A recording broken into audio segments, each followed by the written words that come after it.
5వ అధ్యాయము 16వ వచనంలో చూసినట్టయితే, ఎడతెగక ఎల్లప్పుడూ సంతోషంగా ఉండుడి, ఎడతెగక ప్రార్థించుడి, ప్రతి విషయమందును కృతజ్ఞతాస్తుతులు చెల్లించుడి, ఈలాగు చేయుట యేసుక్రీస్తునందు మీ విషయంలో దేవుని చిత్తం. చూడండి, దేవుని చిత్తం మన ఎడల క్రైస్తవులుగా, ఆయన బిడ్డలుగా మరి ఆయన చిత్తం ఏమై ఉంటున్నది. ప్రత్యేకంగా ఈ సమయంలో రాజరత్నమయ్య గారి విషయంలో మరి దేవుని చిత్తం ఏమై ఉంటుందనేది మనం ఒక్కసారి ఆలోచించాలి.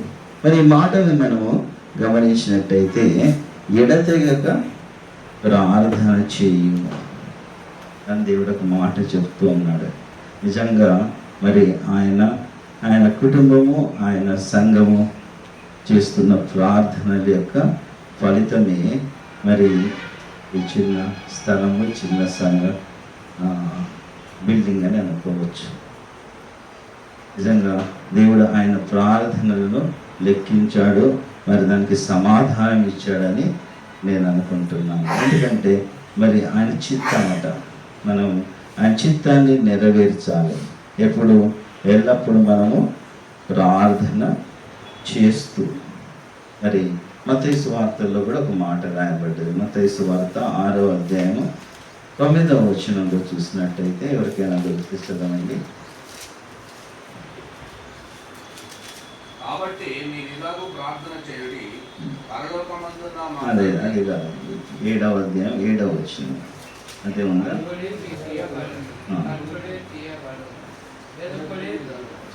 అడుగుడి మీకు ఇయ్యబడును, వెదుకుడి దొరుకును, తట్టుడి మీకు తీయబడును.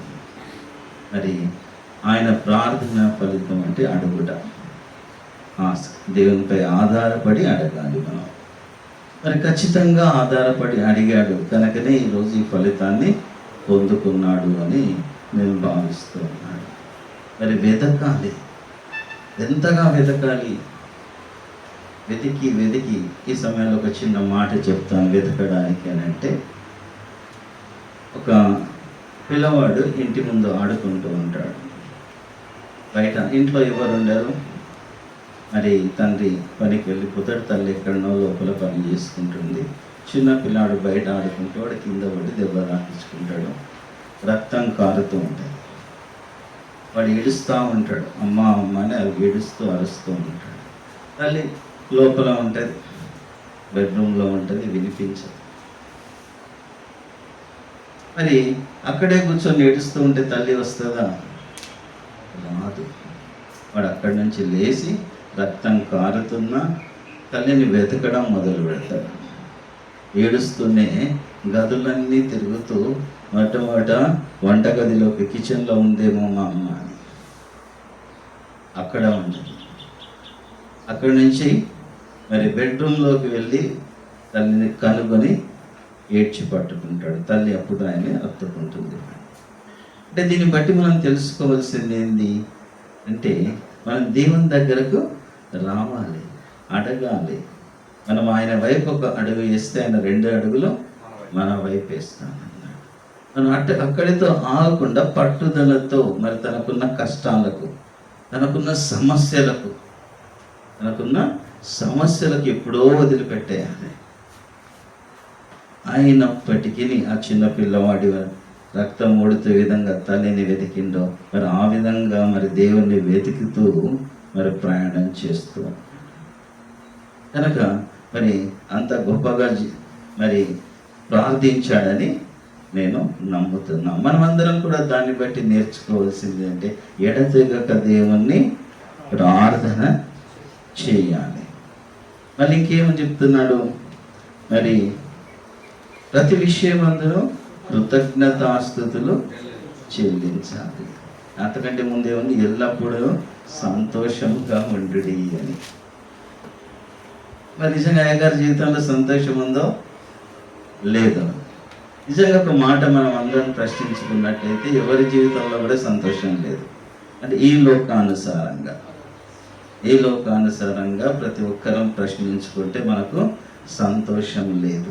మరి దేవునిలో, ఆయన పరిచర్యలో, ఆత్మీయ జీవితంలో సంతోషం ఉందా లేదా అని మనం వెతుక్కోవాలి. ఆ విధంగా మనం వెతుకున్నట్టయితే మన అయ్యగారు ఎల్లప్పుడూ సంతోషిస్తూనే ఉన్నాడు, అందుకని సంపాదించుకోగలిగాడు. ఇది గొప్ప సంతోషకరమైన దినం ఆయన జీవితంలో.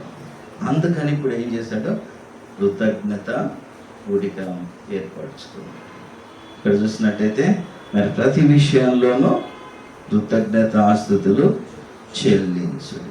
ఇంకొక మాట చెప్పి నేను గ్రీటింగ్స్ ముగిస్తాను. ఎంతగా కృతజ్ఞత మనకు సాధారణంగా మనం ఎప్పుడు కృతజ్ఞతలు చెప్తామంటే మనకి ఏదైనా లాభం జరిగినప్పుడు, మనకి ఏదైనా సంతోషం కలిగినప్పుడు కృతజ్ఞత చెప్తాం. మనకి ఏదైనా నష్టం జరిగినప్పుడు కృతజ్ఞతగా దేవుణ్ణే మర్చిపోతాం. అది మానవ సహజము, మనుషులుగా మనం చేస్తున్న తప్పు. మరి కృతజ్ఞత చెల్లించాలనే దానికి కూడా ఇంకొక చిన్న మాట. ఇది నిజ జీవితంలో మరి డాక్టర్ స్కలర్స్ అనే ఆయన 18వ శతాబ్దంలో అమెరికాలో ఆయనకు జరిగిన అనుభవం. ఆయన ఫామ్ హౌస్లో మరి గోధుమలు విత్తినప్పుడు టర్నేడో వచ్చి ఏమైంది, టర్నేడో అంటే సుడిగాలి వస్తుంది అక్కడ ఎక్కువ, మొత్తం కొట్టుకుపోయింది, పంట పోయింది, ఆయన ఇల్లు పోయింది, సమస్తము నాశనం అయిపోయింది. అది అక్కడి నుంచి వస్తుంటే చూసి కుటుంబాన్ని తీసుకొని పారిపోయింది, దూరం వెళ్ళిపోయింది. టర్నేడో దాటి వెళ్ళిపోయిన తర్వాత మళ్ళీ ఫామ్ హౌస్కి వచ్చినప్పుడు అక్కడ ఏమీ లేదు, మొత్తం డెబ్రీ, శిథిలాలు ఉన్నాయి. అక్కడ చూస్తే వెతుకుతూ ఉంటే ఒక చిన్న ముక్క కనిపించింది, దాని మీద keep looking an to God, దేవుని వైపు చూడాలి. వాళ్ళ కిచెన్లో పెట్టుకున్నాడంట ఆయన మంచిగా ఉన్నప్పుడు, అది బెరీ కింద పడ్డది. ఆ రోజు రాత్రి మరి ఏమీ లేదు, పక్క వాళ్ళని నడుపుకొని తీసుకొని వచ్చిన భోజనం పెట్టుకొని ప్రార్థన చేస్తున్నాడు. మరి భోజనం చేయకుండా ప్రార్థన చేయాలి కదా, ప్రార్థన చేస్తూ మరి కృతజ్ఞతాస్తులు చెల్లించి ప్రార్థన చేశాడు.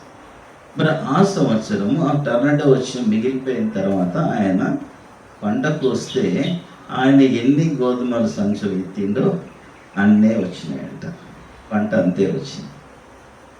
అయినా కూడా పెట్టుకొని దేవునికి కృతజ్ఞతాస్తుతులు చెల్లించి, ప్రభువా నీవు నా పంట నాకు తిరిగి ఇచ్చావు అన్నాడు, అన్నీ నాకు ఇచ్చావు, వందనాలు అని ప్రార్థించింది.